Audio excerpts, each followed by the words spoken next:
नमस्कार साथियों, मैं जितेंद्र पटेल मध्य प्रदेश का एक छोटा सा ग्राम रोजगार सहायक सचिव। आज 23 मार्च शहीद दिवस है और शहीद दिवस पे शहीदों को नमन, क्रांतिकारियों को नमन।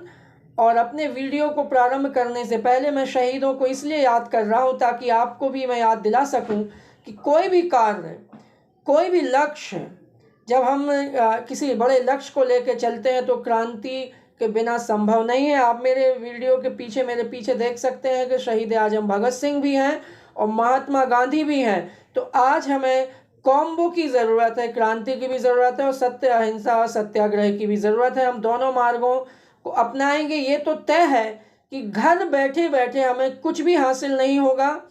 अब अंततः आज मैं जो भी घटनाक्रम हुआ उसके बारे में कहना चाहूँगा कि मैं हमारे जो प्रदेश के दोनों अध्यक्ष हैं, परम आदरणीय श्री रोशन सिंह परमार जी और परम आदरणीय रितेश तिवारी जी, दोनों को मैं साधुवाद नमन करना चाहता हूं कि उन्होंने 23,000 ग्राम रोजगार सहायक और उनके परिवार के बारे में सोचा और एक मंच पर आकर उनके भविष्य के लिए, उनके अच्छे भविष्य, उज्जवल भविष्य के लिए, उनका जो जीआरएसओ का शोषण हो रहा उसके प्रति लड़ने के लिए, विचार विमर्श करने के लिए एक साथ आए। आज बैठक के दौरान कई तरह के मतभेद, कई तरह के विचार आए, कुछ गहमा गहमी भी हुई, माहौल कभी गर्म भी हुआ, कभी ठंडा भी हुआ। अंततः निर्णय यही हुआ कि रितेश जी ने घोषणा की कि मैं हमेशा रोशन जी को अपना बड़ा भाई मानूंगा और सबसे पहले उनका नाम लिया जाएगा। और परमार जी ने भी आश्वस्त किया कि हड़ताल जारी रखी जाए और जीआरएस के हितों के हिसाब से, उनकी इच्छाओं के, उनकी भावनाओं के हिसाब से हम इस संघर्ष को जारी रखें। और साथियों, बिना संघर्ष के हम कुछ भी हासिल नहीं कर सकते हैं। अगर हम ये सोच के बैठ जाएं कि नहीं, अगर हम घर बैठे बैठे हमें कुछ दे देगी तो ये सरकार कुछ दे देगी, तो आप इस भूल भुलैया में ना रहें।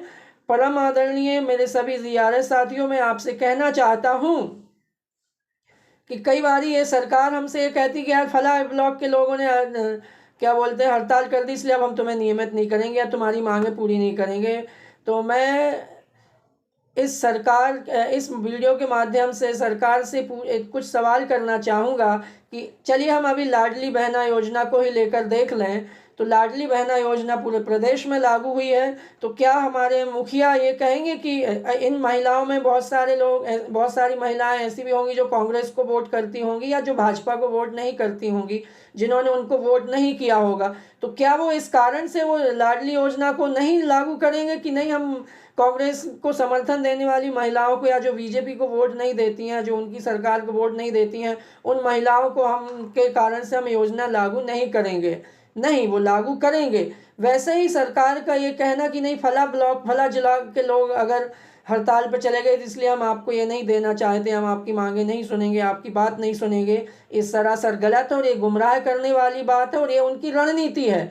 अगर हमें अपने बच्चे को कुछ देना होता है तो हम ये नहीं सोचते हैं कि बच्चे ने रो के लिया, बच्चे ने हमसे छीन के लिया, कैसे लिया। भाई, हमें देना है तो हम देते हैं और हम सरकार के बच्चे हैं, हम उनकी योजनाओं का पूरे तन मन धन से जी जान लगा के, हमारे बहुत सारे साथियों ने अपनी जान की बाजी लगा दी और अपने प्राणों को भी आहूत कर दिया, लेकिन शासन प्रशासन की योजनाओं को 100% लागू करने में कोई कोर कसर नहीं छोड़ी। मैं खुद गवाही हूँ, जब पीएम आवास योजना आई थी तो हम लोग ने रात रात बैठ के रजिस्ट्रेशन किए हैं, दिन रात रजिस्ट्रेशन किए हैं। दिन में सर्वर नहीं चलता था, रात में कंट्रोल रूम में बैठ के रजिस्ट्रेशन किए हैं। किसान चाहे कोई भी योजना रही हो, चाहे इससे पहले 2018 में जो संबल योजना लेके आए थे, अभी विकास यात्रा हो या जन सेवा अभियान हो, जितने तरह की योजनाएं हैं, जीआरएस के बिना किसी भी योजना का सफल क्रियान्वयन संभव नहीं होता है। और हमारे ही दम पे सरकार इतने सालों से रिपीटेशन में सरकार बनती आई है और आज अगर सरकार के द्वारा हमारी उपेक्षा की जाती है तो ये बात हमें समझना होगा कि सरकार हमें बैठे बैठे तो नहीं देगी, सरकार हमें बरगला सकती है, बहला सकती, फुसला सकती है। इसलिए हमें सरकार के हर कदम पर ध्यान रखना है और सरकार से अपनी मांगें सत्याग्रह के माध्यम से मंगवाने का हमें प्रयास करना है। और एक चीज़ और अंत में मैं कहना चाहूँगा, आज भी जो भी हुआ है उसके बारे में बहुत सारे लोग, बहुत सारे व्यक्ति अपनी अपनी राय, अपने अपने विचार रखेंगे। जैसे मैं भी विचार, अपने व्यक्तिगत विचार रख रहा हूँ, मैं कोई ऑथराइज्ड पर्सन नहीं हूँ।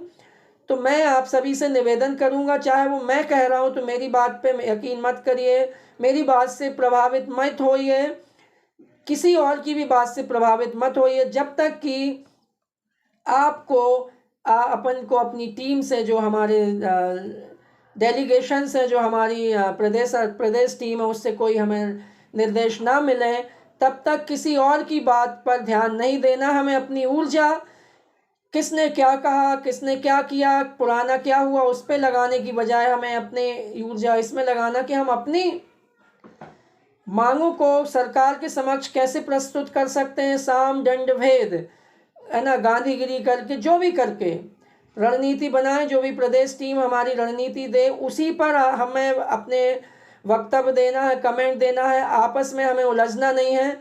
ऐसा कुछ भी काम हमें करने से बचना है जिससे कि माहौल बिगड़े। हाँ, कुछ लोग जो ये हड़ताल नहीं चाहते हैं, चाहे वो सरकार के पक्ष के लोग हों या जो हमारे अधिकारी कर्मचारी, जिनको अभी वर्कलोड बढ़ेगा, जिन पे प्रेशर बनेगा, वो सभी षड्यंत्र करेंगे, कई तरह के आप पे दबाव बनाने का प्रयास करेंगे, कई तरह की आप में भ्रांतियां डालने का प्रयास करेंगे और कई तरह से वो आपको तोड़ने का प्रयास करेंगे। तो लेकिन आप अपनी मुट्ठी बांध के भगत सिंह को याद करिएगा कि वो 23 साल का नौजवान जब फांसी पे देश के लिए चढ़ सकता है, तो आज हम इस 23 तारीख को, आज शहीदी दिवस पर हमें प्रण लें कि हम फांसी पे तो हमें झुला नहीं देंगे, हमें फांसी नहीं हो जाएगी, लेकिन जो कितनी भी हमें प्रताड़ित कर लें, हम